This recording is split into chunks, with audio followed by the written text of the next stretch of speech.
E aí, meu povo, para fechar aí essa nossa revisão, né, entre os capítulos 3 e 5, pelo menos pensei inicialmente, né, em revisar com vocês esses grupos de nutrientes, nós vamos fechar aqui com as proteínas, tá bom? Não senti assim uma necessidade da gente ter que revisar vitaminas e sais minerais, não. Então a gente fecha nessa revisão aí que é abordada no capítulo 3, né, vocês que estão aí na etapa 1, né, primeira série do ensino médio, nós vamos fechar hoje com outro grupo muito importante aí de nutrientes, que é o grupo das proteínas. E aí vamos já entender por que esse grupo também ele tem uma importância assim muito grande. Primeiro, a proteína pode ter função estrutural, de proteção, enzimática, de transporte. É claro que as proteínas exercem outras funções, mas para o nosso contexto, entendo que a gente revisando essas funções aí, já vai ser algo bem legal que vai ajudar muito aí nos estudos de vocês, tá certo? E aí, ó, olhou para carnes, olhou para alimentos de origem animal. Se lembre, eita, esses alimentos nós vamos encontrar uma boa quantidade, né, de nutrientes do tipo do grupo das proteínas, tá certo? Então lembrar, carne, ovos, leite, sua cabecinha tem pim, lembrar logo de proteínas, tá certo? E por que as proteínas são importantes? Ó, vamos imaginar que essa setinha aqui, ó, ela está querendo mostrar tudo aquilo que nos compõe. É claro, tirando a água. Vamos tirar a água do nosso corpo e o que resta, perceba que boa parte do que resta do nosso corpo, na verdade, considerando, né, a massa seca do nosso corpo, perceba que nós somos compostos principalmente de proteínas. Então, meu povo, se nós somos uma ruma de proteína tirando a água, então a gente pode deduzir que de fato, né, essas proteínas aí são, né, efetivamente muito importantes na constituição do nosso organismo, né, de muitos outros organismos vivos, tá certo? E aí para frente, né, falando aqui do grupo das proteínas, eu queria também deixar aqui uma dicasinha nessa revisão, quando vocês ouvirem falar, ó, aminoácidos, ouvirem falar de peptídeos, ouvirem falar de polipeptídeos, já se lembre logo que estamos falando de proteínas. Ou quem estiver falando, escrevendo, dizendo para vocês aminoácidos, peptídeos, polipeptídeos, se lembre que essa pessoa está falando, traduzindo de proteínas. Por quê? Porque assim, ó, rapidamente nesse resumo, cada bolinha dessa vamos supor que seja um aminoácido. Então aqui, por exemplo, tem a leucina, isoleucina, outra leucina, uma valina, outra valina. Quando os aminoácidos se juntam, nós formamos as proteínas. Então, aminoácido tem tudo a ver com proteína. Proteína é feita de aminoácidos. E cada aminoácido se liga ao outro para formar as proteínas, e aonde eles se ligam, o tipo de ligação é chamada de quê? Peptídica. Por isso, essas palavras aqui, peptídeo, polipeptídeo, vem de ligação peptídica. E ligação peptídica acontece entre quem? Aminoácidos. E aminoácidos formam quem? Proteínas. Então, ó, ouviu falar nessas palavrinhas aqui, aminoácidos, peptídeos, polipeptídeos, ligação peptídica, já saiba que a história ali que está se passando está falando das proteínas. É uma dica aí que eu queria deixar para vocês. E aí vamos para as funções. Função estrutural. Se as proteínas exercem uma função estrutural, certamente elas vão fazer parte da estrutura, né? Elas vão fazer parte, aliás, elas vão compor partes, né, das estruturas ou parte dessas estruturas corporais, digamos assim, celulares dos seres vivos. Nós temos aqui, pessoal, uma imagem ó, que mostra, né, a nossa pele em detalhes. E aí perceba que existe uma camadazinha mais externa aí da epiderme, que já é a camada mais externa da pele, que chamam de camada córnea. Essa camada córnea, na verdade, ela é uma camada protetora da nossa pele, a camada mais externa, e que as células dessa camada, elas acumulam, por exemplo, muita queratina. E queratina é uma proteína. Só que essa queratina que a gente tem sobre a nossa pele é como se ela fizesse parte de uma estrutura ali, digamos até protetora, né? Essa queratina, por exemplo, ela ajuda a impermeabilizar a nossa pele, né? Dificultando uma estrutura, portanto, que dificulta a desidratação do nosso corpo, tá certo? As nossas unhas também são estruturas riquíssimas e elas têm justamente essa estrutura, essa aparência em boa parte justamente por conta, né, dessa queratina que vai se acumulando aqui. E queratina é uma proteína, né? Você já ouviu falar também de queratina no cabelo e por aí vai. Então, né, as proteínas, aqui eu estou citando só um exemplo, mas várias estruturas corporais e celulares, elas dependem de nós termos ali a participação das proteínas. Uma função importantíssima, pessoal, os anticorpos. Né? O que são anticorpos? Anticorpos são moléculas, né? Relembrando aí que o nosso corpo produz, sempre que ele entra em contato com um antígeno, ou seja, um corpo estranho, vírus, por exemplo, entrou no nosso corpo, fomos infectados, né? O nosso sistema imune ele vai produzir anticorpos contra aquele vírus. Num segundo contato com esse vírus, nós não iremos mais adoecer. Por quê? Porque já temos um exército aí preparado de anticorpos para atuar contra esse corpo estranho, esse antígeno. E os anticorpos são o quê? Os anticorpos são proteínas. Então, olha a importância aí das proteínas. Os anticorpos, essas estruturas de defesa aí, são proteínas, tá certo? Então, por isso, eu puder afirmar que uma outra função das proteínas, elas participarem aí exercendo a função de proteção do nosso corpo. Função enzimática, aí essa aqui é talvez, né, das funções das proteínas a mais importante. Toda enzima é uma proteína, certo? Agora, de cara você já pode entender o seguinte, ó. Eu estou querendo dizer que toda enzima ela é uma proteína.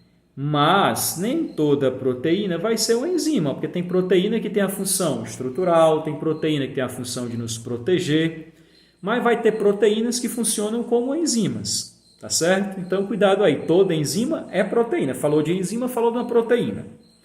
E o que é uma enzima? Uma enzima ela é uma proteína que vai atuar sobre outras substâncias ou outras moléculas que a gente chama de substrato.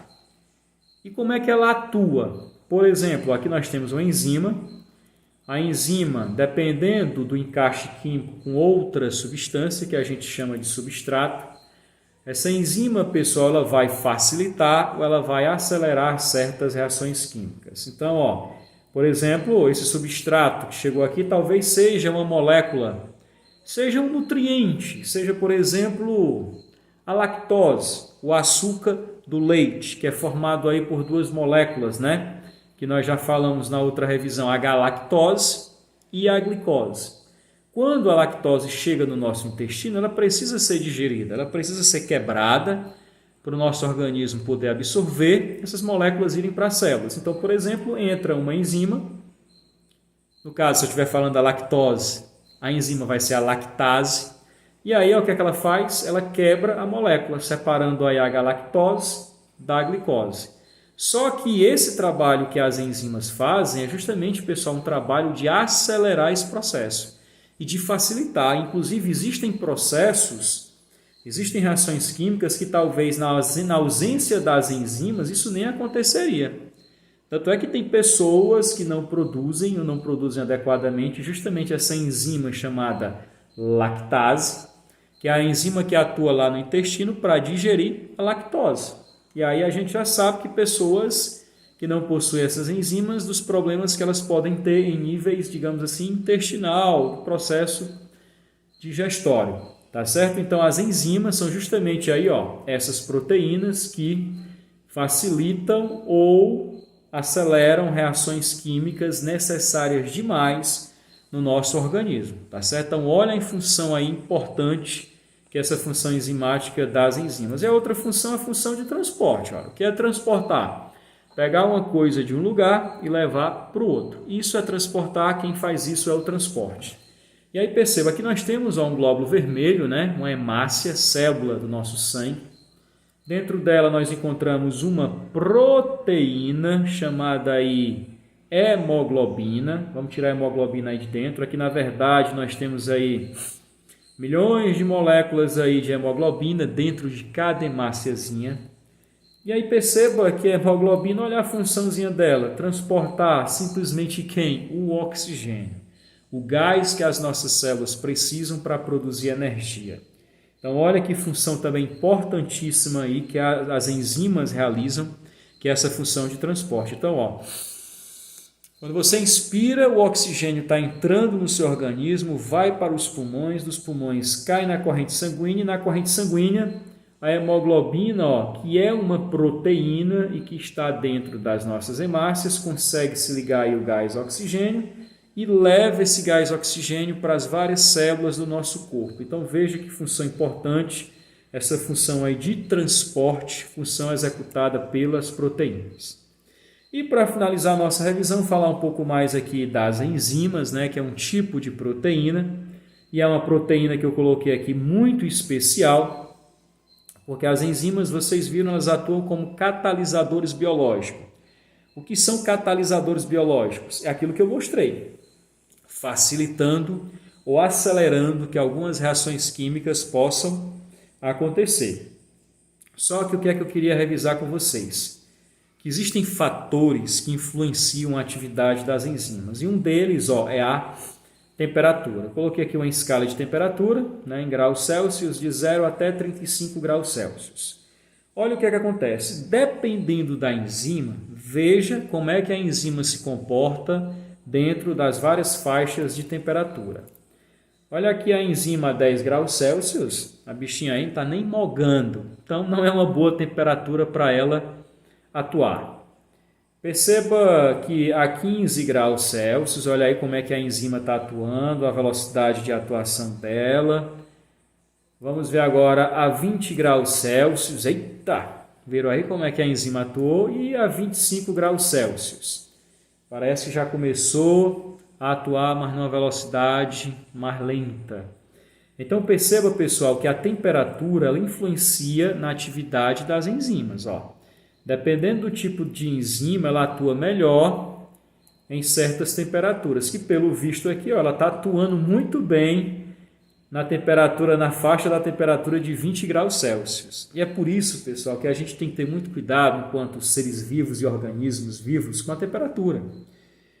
Por exemplo, nós seres vivos nem podemos suportar temperaturas baixas demais, nem temperaturas altas demais, porque as nossas enzimas, dependendo da temperatura, né, olha aí, a 30 graus Celsius, já tem enzima, ó, velocidade diminuindo cada vez mais, e numa temperatura de 35 graus Celsius, a bichinha nem se mexe mais. Que aí a gente diz que nessa temperatura de 35 graus Celsius, já foi uma temperatura elevada demais para a enzima, e a enzima perdeu suas propriedades, e aí eu digo que ela se desnaturou. Então, quando a enzima se desnatura, ela perdeu as suas propriedades. Ela perdeu as suas características estruturais, aí ela deixa de funcionar. Então, resumindo a história, toda enzima ela vai ter uma temperatura ótima ou ideal. E nós vimos que nesse exemplo foi bem aqui, ó, na faixa dos 20 graus Celsius. Essa enzima aí trabalhava topado, né? Viram aí nessa faixa, né? Abaixo dessa faixa de temperatura e depois vocês viram que a atividade da enzima não era aquela coisa ideal. Então, toda enzima tem uma temperatura ideal, então a temperatura influencia na atividade enzimática. E é por isso, voltando à história que eu estava falando, o cuidado que nós devemos ter com a temperatura. Por exemplo, febres muito altas, a partir aí de 42 graus Celsius. Né? Geralmente as nossas enzimas, né, foram, digamos assim, elas estão aptas a trabalhar numa faixa de temperatura ideal, que é a nossa temperatura ideal, 36, 36,5 até 37 graus, enfim. Essa temperatura do corpo subindo demais, ela pode levar as nossas enzimas a se desnaturarem e elas vão deixar de funcionar, e nós vimos que nós não podemos viver sem as enzimas. E é por isso que febres muito altas, não devidamente tratadas e controladas, as pessoas até podem, escapando, né, desses acessos aí muito altos de febre, apresentarem sequelas, porque certamente algumas enzimas foram desnaturadas pelo excesso de temperatura, deixaram de funcionar e deixaram de funcionar em tecidos e órgãos do nosso corpo que precisariam dessas enzimas, digamos assim, para se manterem vivos, né, ou não serem prejudicados. Então, cuidado aí que temperatura é algo que influencia a atividade das enzimas. E por fim, a questão, né, só para a gente entender melhor aí, ó, olha aqui. A temperatura ambiente, veja aqui essa proteína que constitui aqui a clara do ovo, que é praticamente uma proteína chamada albumina, porque as proteínas ainda têm essa função. Função digamos, nutritiva, né? Usar a proteína como nutriente, como fonte de alimento mesmo, é o exemplo. Mas depois que você frita o ovo, né, depois que você submete a altas temperaturas, comparem aqui, olha aqui, a cara da clara do ovo na temperatura ambiente e depois da temperatura ter sido elevada. Né? Certamente, olha, a prova que a temperatura influencia aqui, se a clara do ovo deixou essa consistência aqui mais líquida, né, mais translúcida, transparente, ficou nessa aparência aqui mais sólida, mais opaca, porque certamente a temperatura elevando mexeu com a propriedade das proteínas, dessa proteína, e por isso que a gente percebe essa diferença. Então, isso acontece com as enzimas. Né? Dependendo da temperatura, elas podem se desnaturar de uma forma que elas podem, dependendo da circunstância, nem voltarem mais a funcionar. E o outro fator que influencia, pessoal, é o pH. Né? E aí na biologia, não vou dar uma aula de química aqui, né? Mas lembrar do pH, do potencial hidrogênio iônico, né? Que nos permite dizer se uma substância, uma solução é ácida, básica ou neutra. Né? Lembrando que pHs aqui no 7 ou muito próximo do 7 a gente considera neutro, pHs inferiores, né, mais baixo, a gente considera ácido e pHs superiores a gente considera alcalino ou básico. Perceba aqui uma proteína, pessoal, que atua no pH 3, olha aí, ela está conseguindo atuar no pH 3, e o pH 3 é um pH o quê? Ácido. Mas eu vou tirar essa proteína e vou colocar ela, no caso proteína, estou falando da enzima, né? Vou colocar ela no pH agora alcalino 10. Perceba que a bichinha aí, ó, só moga, né? Mas praticamente aí não sai mais do lugar. Então, toda enzima também tem, assim como a temperatura, o seu pH ótimo ou ideal. E por que é importante vocês entenderem disso na biologia? Para compreender, por exemplo, que uma enzima que atue na nossa boca, certamente ela não vai atuar no estômago. O estômago ele é o que? Ácido. E a boca, o pH, é próximo do neutro. E vice-versa.